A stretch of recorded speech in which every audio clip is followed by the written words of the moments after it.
What's up, everybody? Welcome back to the Virzi Effect podcast show. My name is Paul Virzi, and today is, what is it? It is Wednesday, September 2nd, 2020, the amazing year of 2020. Brutal. You guys listening to episode 462, and a lot of people on YouTube were like, man, for doing 462 episodes, like, I didn't even know, like, where you been on YouTube, like, and you should have so many different YouTube numbers. I'm like, guys, I just got to YouTube like a couple of months ago during the pandemic, and it's doing great.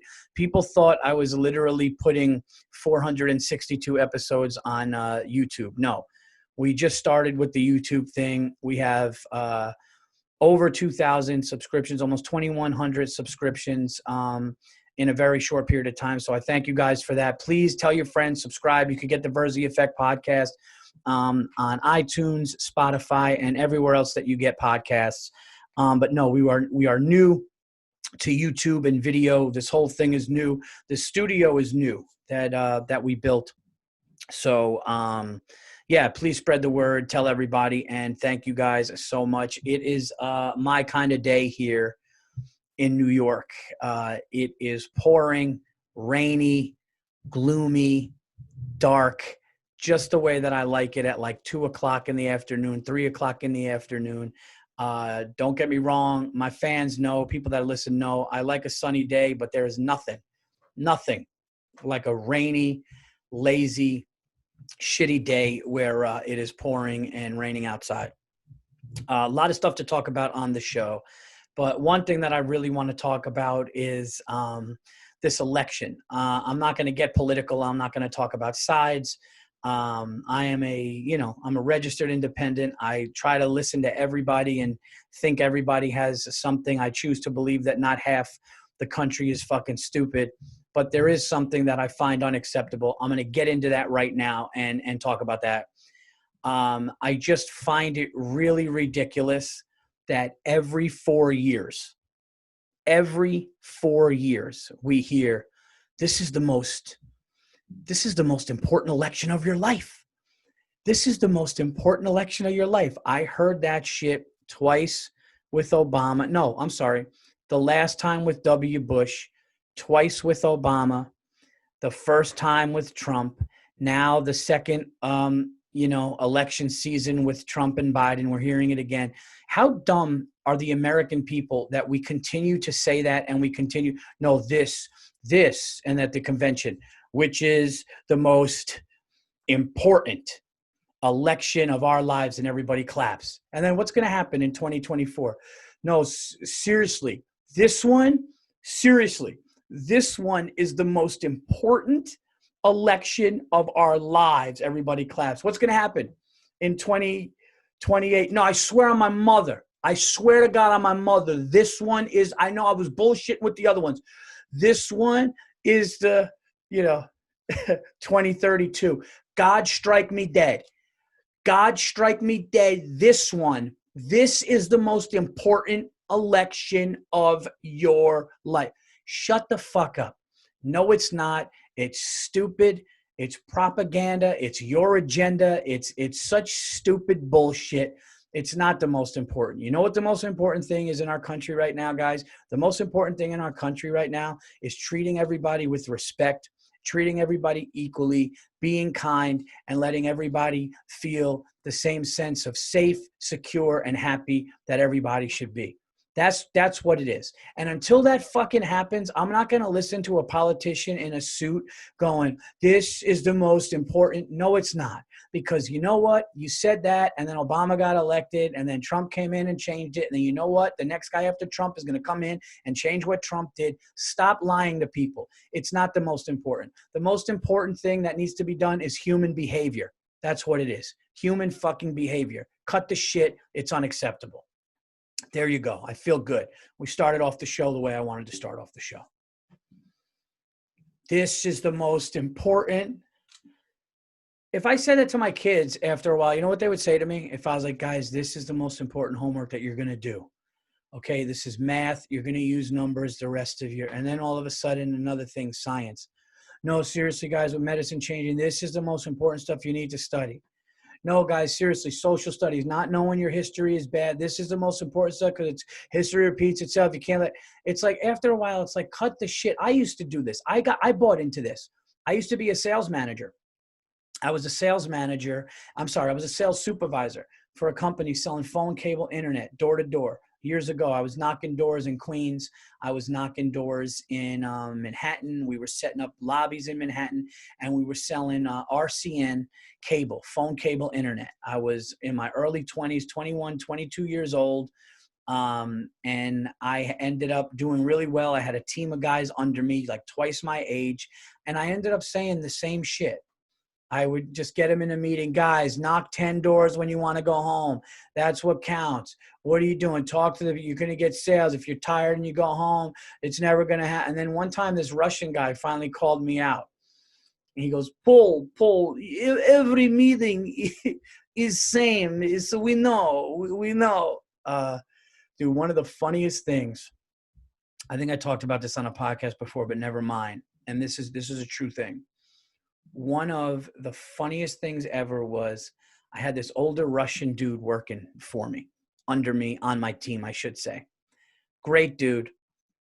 His name was Steve, and Russian, like had the face.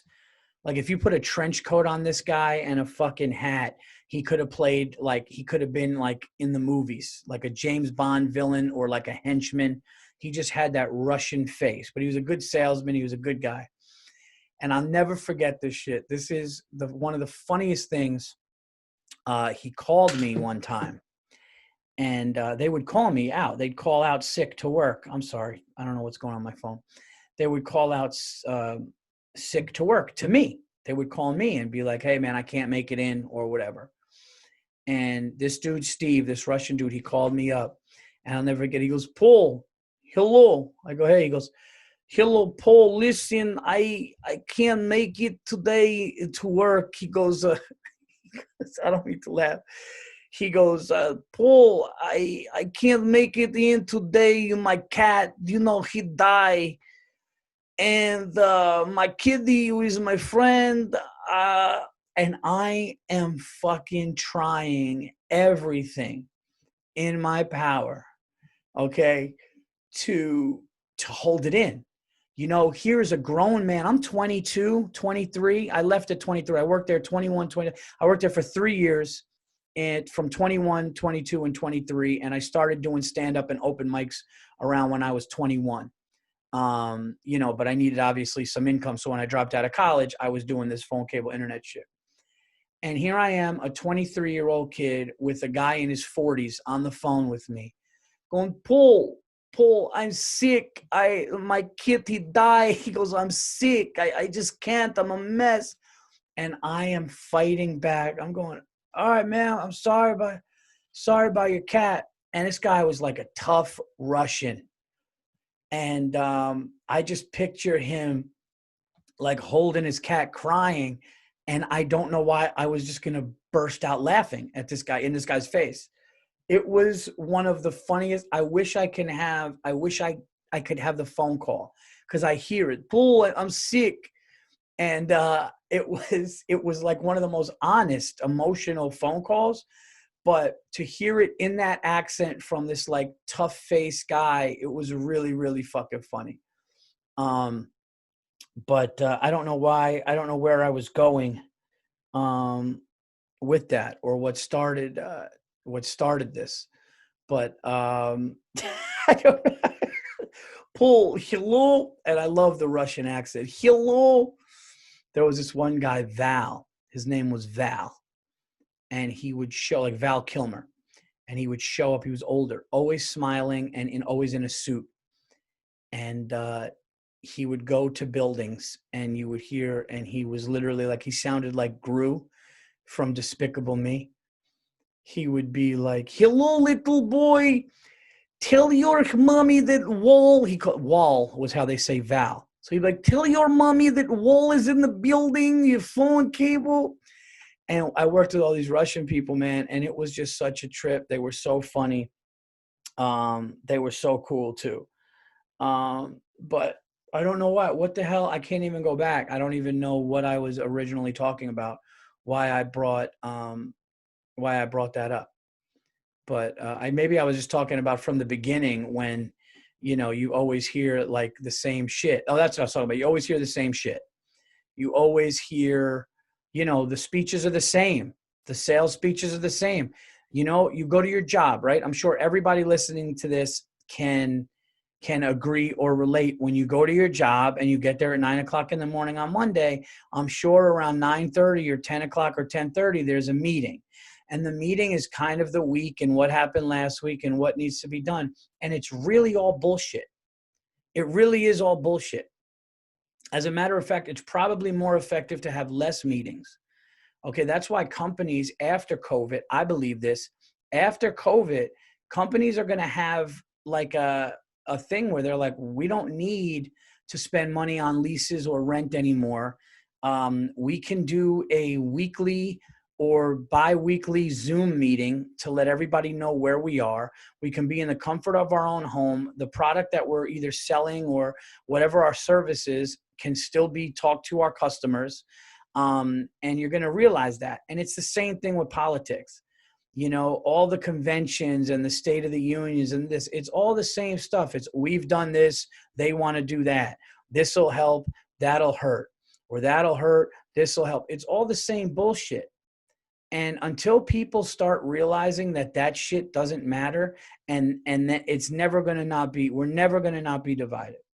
This country will never not be divided anymore until people understand that it's the people and not the politicians that are going to change things. It's the people. The politicians can't fuck with the people. That's why it's the people. That's why the people are the one obviously in charge of voting and putting those people in there. I understand that. But what I'm saying is if everybody's treating each other kindly and listening to each other, then that makes the 50% of the divide get more and more. And that shit is not going to happen until people understand that and are open-minded to everybody. And that's both sides. Everybody needs to be open-minded. But I can't fucking sit at another dinner. I can't be around people. I can't be at a party. I can't be at a get-together and just hear the same shit. This is the most important. Seriously, this is going to be what's going to happen in Social Security. If this happens, it's like, you want to know what's going to happen? There's going to be a different plan for 4 years. And then guess what's going to happen? There's going to be another fucking plan for 4 years. And guess what? The United States of America has set up long, long before us that there was only going to be a 4 or 8 year president. And that is to stop dictatorship. So calm the fuck down. It's really, really ridiculous the way people are like, this, I'll tell you, this is people dropping to their knees, screaming no at the ceiling when somebody doesn't have it. It's like, what are we doing? Like, what are we doing? No wonder why some of these people, it's the same reason why, it's the same reason why we just go so big on stuff. That's why we're fat. That's why our portions are so big. That's why you can't go to one of these fucking restaurants and ask for a dessert without having a pumpkin-sized piece of fudge come out. And everybody just goes so big. It's like, calm the fuck down, relax, and talk to people. Anyway, on a lighter note, we'll move on. I'm just tired of the whole. This is the most important. That's what the name of this podcast is going to be. The most important. That's what they like to say, of your lifetime. The most important election of your lifetime. Tonight will be the most important dinner that I've had in my lifetime. That's my wife yelling in the background. If you guys can hear that, my kids are doing something that they shouldn't be doing. All right. So I wanted to talk about, speaking of ordering dinner, is anything worse than ordering dinner and getting excited for it, right? You go to the menu and you're like, oh shit, chicken sorrentini or whatever. Chicken Sorrento or whatever the fuck the names are. You're like, what's that? It's like, oh, chicken with a little lemon sauce. Oh, that's good. Prosciutto, little eggplant on top. Oh, I'm getting the chicken Sorrento or whatever it is, right? And you get excited and you ask for your dressing with the salad and you get it delivered and you just open it and you're like, this looks horrible. The chicken is not what I wanted. What the fuck? And it's just ruined. That is the worst. A meal that you are looking forward to. Let's be honest. A meal that you are looking forward to that comes bad and it's not a pleasurable experience is top 5 most disappointing things in somebody's week. Like in somebody's week, because think about how, you notice how people are happy when food is good, right? People are happy. You ever talk to somebody and you get into an argument with them, or your wife, a significant other, and you guys are fighting and shit is really bad, right? You're just in a fucking mood. You look at the person, you're like, oh, they're wearing that shirt again, or they're wearing those fucking things. They always walk around the house the same. I'm sick of this person, right? And then all of a sudden you sit down and dinner is delicious and you take a sip of wine and then you're like, oh, but I love this person. What am I talking about? Things are great. Boy, I had a rough day. It's the whole thing. Food is an experience. It just makes a great day. You sit with a friend. I was in Los Angeles. Oh, speaking of that, producer, shout out to my producer, Andrew Themeles, who produces multiple podcasts, but I like to lie to myself and think that he takes mine the most seriously, because that's what narcissistic people in entertainment do. But Andrew and I were in Beverly Hills, what could I say? No, we're in Beverly Hills, and this is literally, I was in Los Angeles 3 weeks maybe before shutdown. Yeah. I had shows. I got back from Los Angeles March the 3rd. No, I'm sorry. I went to a Laker game March the 3rd. I got back from Los Angeles, I think, on the 4th or 5th of March, and the shutdown happened 3 weeks later. So I literally got to go to LA. I got to perform at the Comedy Store in the main room, sold out. Great time. What was my last show? Yep. I followed Anthony Jeselnik in the main room at the Comedy Store. And it was great. Then I did a show also out there at the Laugh Factory. But me and Themeles, Andrew Themeles, producer of the show, we were just talking about stuff. And I was like, dude, let me take you to dinner.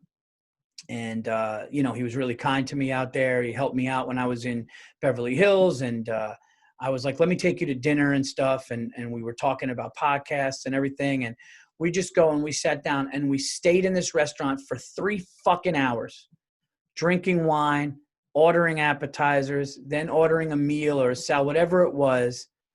And it was just like, oh my God, this is the greatest. A good food experience is almost like when you get to a certain age, what else is there? Okay, you could say a good sexual experience, right?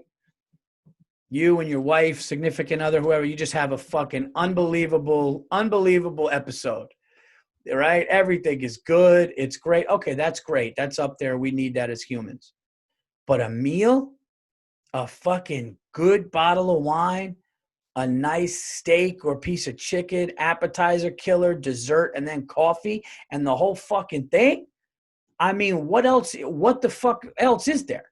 It's an incredible, and I know this sounds so over the top Italian, and I'm also Greek, so I know I'm doing the whole crazy Italian, Greek, Mediterranean thing. But think about that. Once you reach a certain age, I get it. When you're in your mid-20s, you're like, we're going to go to fucking Mexico for spring break and puke every night. And I get that. Okay, then that's done. Then you're in your 30s and you're like, I got to get a job and kind of figure out what I'm doing with my life. Fine. I'm talking about once you get there, once you're settled, you get the house, the apartment you wanted, whatever. You're either dating somebody or you've gotten married and you're having a kid, or you have a kid and you're just kind of settling in. Everybody's settling into their careers, know what they're doing the rest of their lives. What the fuck else besides an insane dinner? Sushi? What? Are you out of your fucking mind? Sushi is the shit. Sushi, when I see sushi coming, I've said this before. When I see sushi coming, it's like the feeling of like when you're about to have sex, when you just see clothes start coming off, and it's that 5 seconds before you're like, this is about to go down. That's how I feel when sushi leaves the fucking kitchen. When I see the sushi coming, I can't handle it, But then there's the opposite when you're looking for that and the meal is bad. And that happened the other night. I got chicken and it had all sorts. It was supposed to have all kinds of shit, eggplant, and it was just. overloaded with sauce. It wasn't really good. The chicken wasn't great. And it was just like, this is just, mediocre at best. It sucks. It really does. It's a shitty feeling to have that happen. What else did I want to talk about? Oh, two things. I want to talk about sports. I'm going to recant something I said on last episode 461. I shit on the NBA playoffs. Because I was like, with no fans, it's just hard guys aren't really trying. Well, I got to tell you something. The Utah Jazz Denver Nuggets game 6 and game 7 were so insane that I was like, you know what? There still is a product here. I know that they're getting, some things that are turning people off is that it's like getting heavily involved in social issues, but I don't necessarily, I understand how people don't want to see that, but I also understand how some people need to see that, if that makes sense. So I'm like, whatever, man, there's stuff going on. And if people feel a certain way, this is America and they could express it however they want. But as far as what's going on the court and the actual game and the way that Jamal Murray and Donovan Mitchell were going back and forth, 3-pointer, then another 3-pointer, and then Utah almost pulling it out with a shot last night literally at the last second to go on to the next round was really interesting. So I'm going to take back what I said. My son is into basketball. I caught myself watching him watch it. Then I started watching it. And then it was like, I almost made it a night last night. I'm like, I got to sit down and watch game 7. So good on the NBA for at least getting that feeling back of watching sports at night, especially playoff sports. It's a very rare recant on TVE. Usually I stick to my guns on here, but I have to say that I think that was good. I think that it's getting better for sure. I have and then after this, I want to talk about where I was last week. I did some shows out in Connecticut, outdoors. One at a farm and one in a field at a vineyard. I'm going to talk about that afterwards. But I have a movie review. For you guys that I wanted to talk about, which is pretty nuts. I did not think that I would ever watch a movie like this. Awesome. So I'm reading something online, and it says something along the lines of a movie from Nicolas Cage that's a little older is like really a hit right now on Netflix. And it's like just doing well, and people are like, what is this? Is fucking incredible. Where is it? So it's a movie called The Frozen Ground.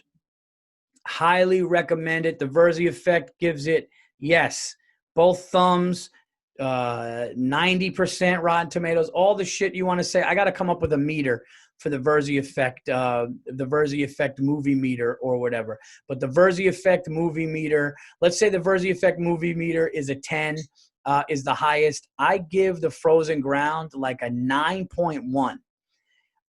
Here's what it is. It is about a serial killer in Alaska.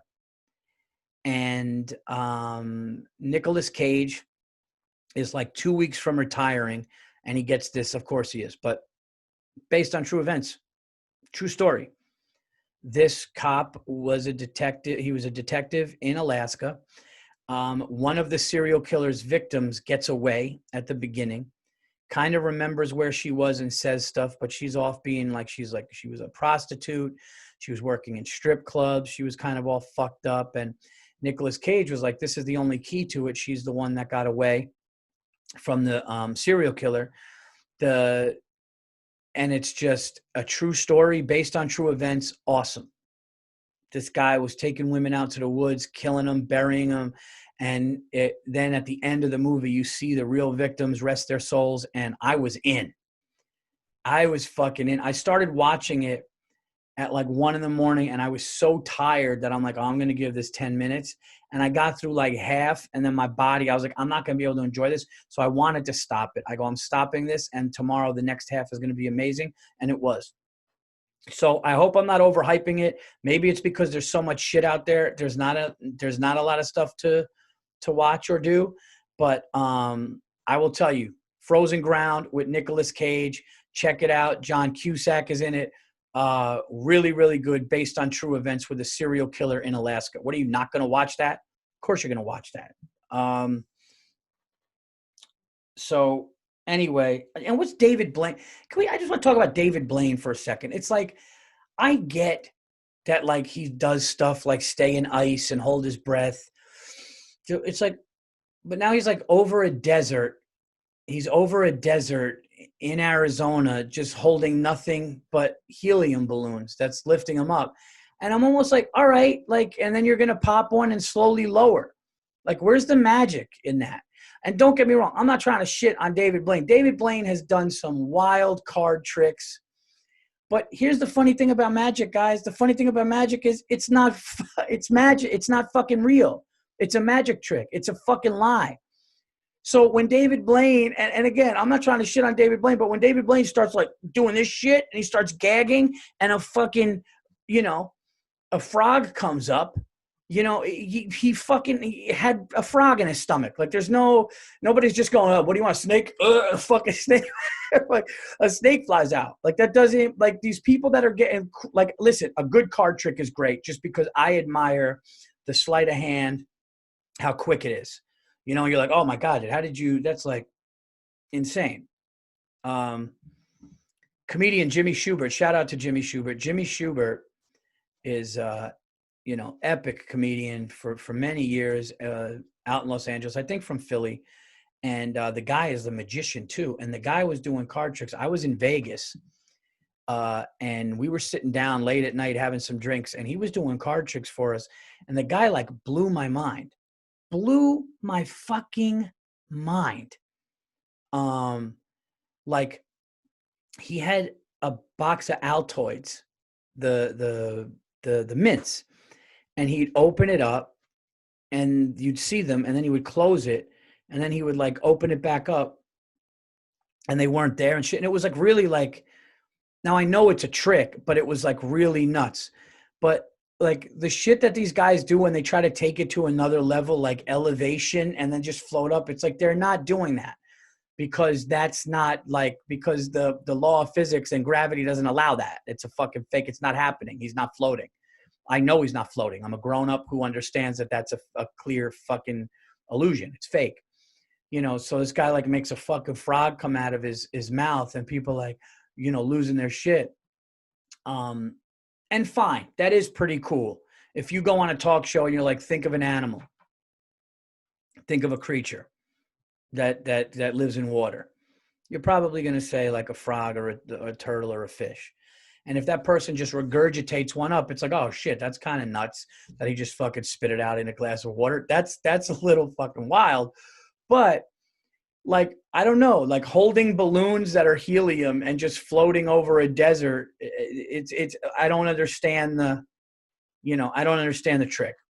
I'm not trying to shit on you, David Blaine. You've done some really cool shit. Your street magic stuff is wild. I just don't understand and I love, isn't it funny how magicians always talk low and mysterious? So is that the card you want? The card? You want the 10 of clubs? Is that, yeah, the 10 of clubs. Okay. Well, what I'm going to do now is I'm going to take that 10 of clubs and I'm going to make it vanish from are you going to make it vanish or is it going to be in your fucking pocket or have something you've done since you're 12? David? I'm sorry. I'm not trying to be a dick. I know that it could be cool. I get it. I'm just not that, like if somebody was like, if you told me I'm going to get $1 million or whatever the fuck he's getting, if you're like, hey man, we're just going to have you hold on to like fucking 15,000 balloons and you're going to float up. And when you get too high, in your other hand, here's a pin and just start knocking them down and you'll start coming down. You'd be fucked up if you just like went up out of the atmosphere. Anyway, guys, I'm getting a little delirious and tired here. I performed this week. I want to thank everybody who came out in Connecticut over the weekend. And I got to say, man, the shows were really, really good this weekend. I performed at, where was the first place? Marlborough, Connecticut at the Farm at Carter Hill. open field, a built stage with lights, and it was great. People spread out throughout the field, had a really, really good time. Crowd was into it, a lot of fun. The next night did a vineyard, the Priam Vineyard in Colchester, Connecticut.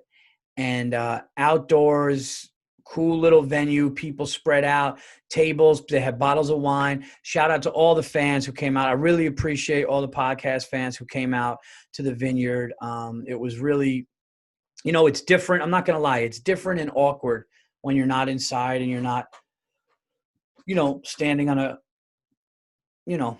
an indoor stage and people are sitting down and there's wait staff. It's definitely, I'd be lying if I said it's feels like that. It doesn't feel like that, but it was definitely like a normal, like people listening, paying attention. You even at one point it was getting dark and there was like a one drunk older guy trying to get laid and he was almost like disrupting the show. And in a weird way, I'm like, all right, this happens everywhere. It doesn't matter if you're outside, inside, or, but everybody just was really, really cool about it. Had a good time. Did an hour each night, doing a bunch of new material from that's going to be the new special, and it was awesome. So I really appreciate everybody who came out to those, who came out to those shows. I hope you all had a good time. I had a great time doing it, and like I said, when it comes to outdoor shows, I just want to see it, and those were good ones. So any comedians that listen to this, do an outdoor show if it's run right. It's the same thing as anything else. If you have somebody that gives a shit about comedy and knows, okay, a comedian needs a stool, a good sound system, a stage, and then do it. But if it's one of those things where it's like, I saw Sam Morrell. Shout out to Sam Morrell, who was in somebody's backyard. I guess he was in somebody's backyard. And she just like went up and was like, no, the show's over, and like took the mic. And it's like, I'm not going to somebody's apartment or somebody's yard being at that person's fucking mercy. I'm going to go where my services are paid for at an establishment that does what my services do, which is get on stage and tell fucking jokes. I'm going to that shit. I'm not doing any kind of, other thing like that where they can be like, I'm just not. And again, I'm not trying to be a dick. But these were great. And I got to tell you, the crowds in Connecticut were fucking awesome. And there was literally a farm. There were goats. There were goats right behind me. There were fucking goats and chicken coops and barns. And then all these people just spread out, just chilling. There was one RV that lives on the property. It was like an RV. These guys could just drive their home away. And they just put out 2 lawn chairs and sat down and just listened to comedians talk and watch the show. And it was a great time. And speaking of that, guys, I'm going to be doing Connecticut this week. If you're in Connecticut, guys, check it out. It's limited seating. I will be kicking off the Fairfield Comedy Festival at the Fairfield Comedy Club in the back of the Circle Hotel. 3 outdoor shows, 1 this Friday and 2 this Saturday. The 4th and the 5th. 3 shows, minimum seating. I think it's only 100 tickets per show. And both, I believe, all 3 are already over halfway full. So check those out. Fairfield, Connecticut, this weekend. All those dates are on my website. And also, next weekend, a week from this weekend, the 10th through the 12th of September, I will be at the amazing Hilarities Comedy Club in Cleveland, Ohio, headlining that great room. Get tickets now. That's also limited capacity, limited seating. So go get your tickets. That's one of the best rooms in the country, man. Such a great time, great food, run by great people. So check that out. Hilarities 4th Street Theater. Then the week after that, guys, I'm in Atlanta, Georgia. That's real limited seating because the place only seats 200, and I think it's like less than half of that. So get your tickets for that. I'll be there 17, 18, and 19 of September. And then I believe September 25th, I will be in a field in Pennsylvania. doing a show. I will obviously promote that more in advance, but a ton of shows coming up, guys. Indoor shows, outdoor shows, and I really appreciate you guys come to. Because here's the other thing too.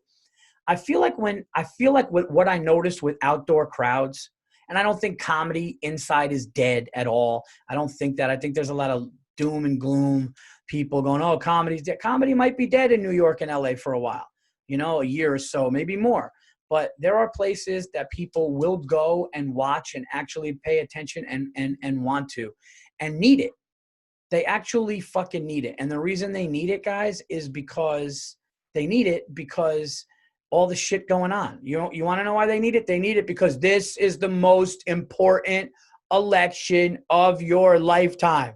Do not fuck this one up 4 years later. No, seriously, this one, that's why. So people hear all of this shit. They don't know what's going on. There's a pandemic. There's a divide in the country.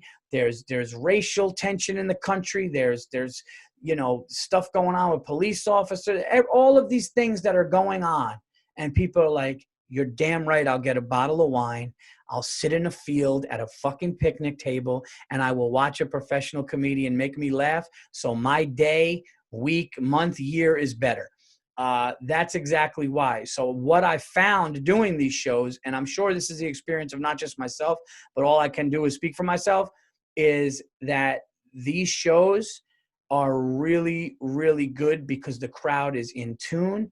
They are geared towards the stage and the performer. They are listening. Like at one point I was on stage at this vineyard and I'm telling stories about my family and I'm doing jokes. And in my mind, I'm going like, they're outside drinking wine. Is anybody paying attention? And then all of a sudden I'd hit a punchline and I'd feel the laughter spread through the field and people really like gut bust laughing.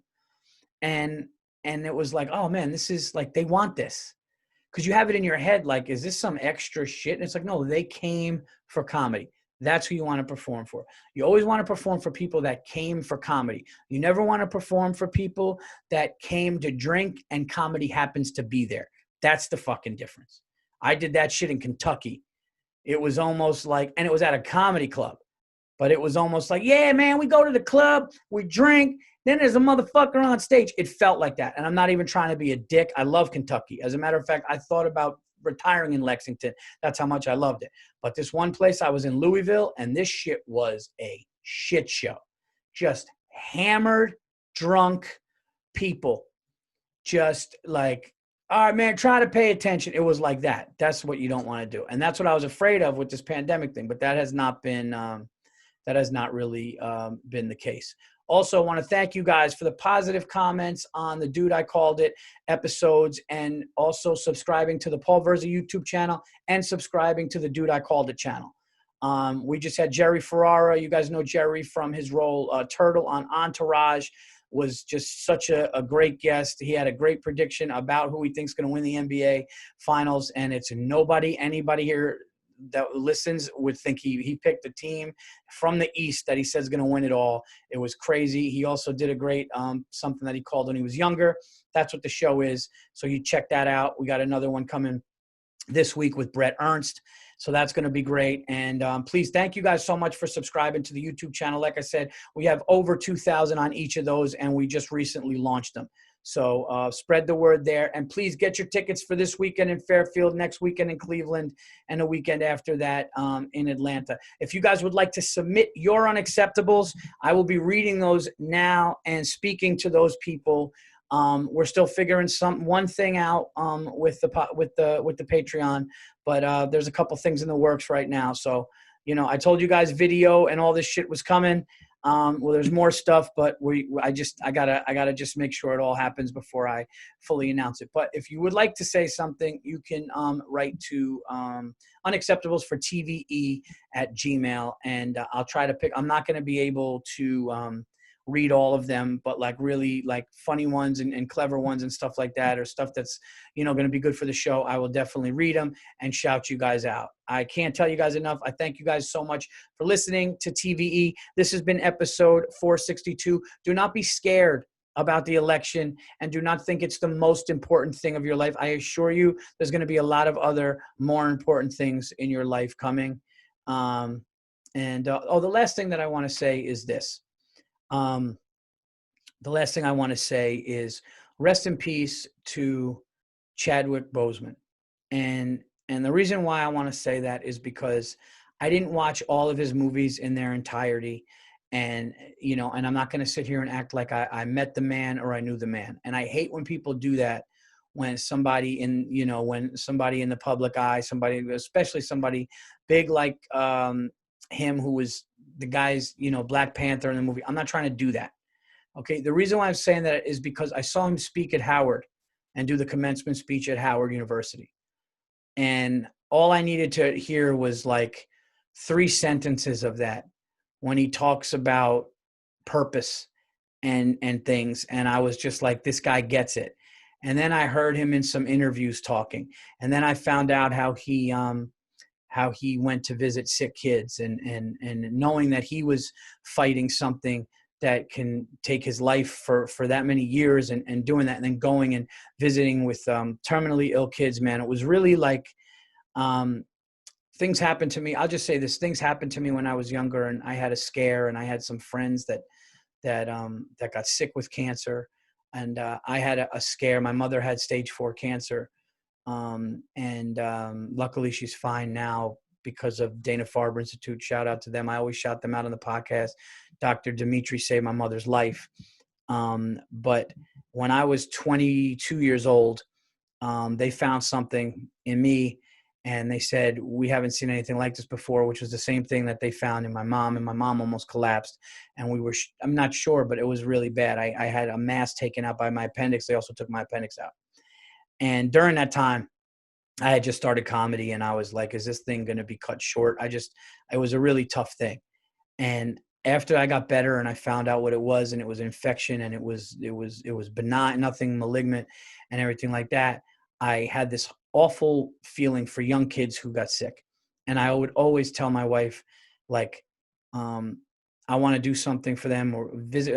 I feel horrible for young children that get sick like that. And when I found out what he was doing while he was sick, that was really an amazing thing, and all you really need to know. But I would tell everybody to forget Black Panther, forget Jackie Robinson and all that stuff. And all that's great work. I'm not dismissing that.